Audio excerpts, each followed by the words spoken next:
Exercice 19, quels sont les films que j'ai acquis entre une date X et une date Y?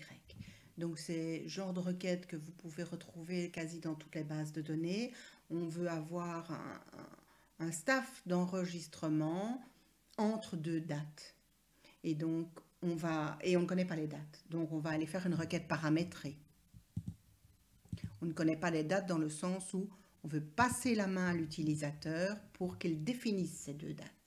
Donc je crée ma requête. Sur film, je n'ai besoin que de film puisque j'ai besoin uniquement le nom du film et la date d'acquisition. Date d'acquisition, c'est bien un champ date, donc il faudra qu'on encode une date complète. Et le critère, je ne connais pas la date. Si je connaissais la date, je dirais entre, par exemple, le 1er janvier 21 et le 5 janvier 21. Ici, pas de date, donc entre. Premier paramètre, je passe la main à l'utilisateur. Je donne le nom de mon paramètre, par exemple, date de début. Je referme le crochet, espace, et deuxième paramètre dont le nom doit être différent du premier, pour préparer deux tiroirs dans lesquels je vais pouvoir mettre deux dates.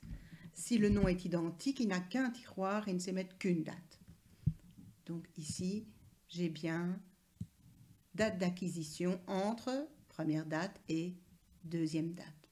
Oui, avec des fautes de frappe, donc on va peut-être faire ça un peu plus smart. Voilà. J'enregistre ma requête. C'est ma requête 19. Film entre deux dates. Et la voilà terminée. Je peux à tout moment aller la lancer. Et quand il va me demander date de début, je vais par exemple demander tous les films entre le 1er janvier 2010, date de fin, le 1er janvier 2015. Quels sont les films que j'ai acquis entre le 1er janvier 2010 et le 1er janvier 2015?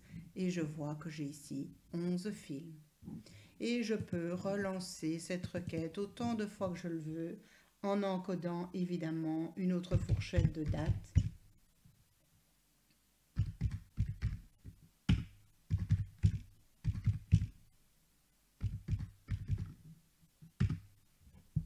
Et j'aurai un autre staff d'enregistrement.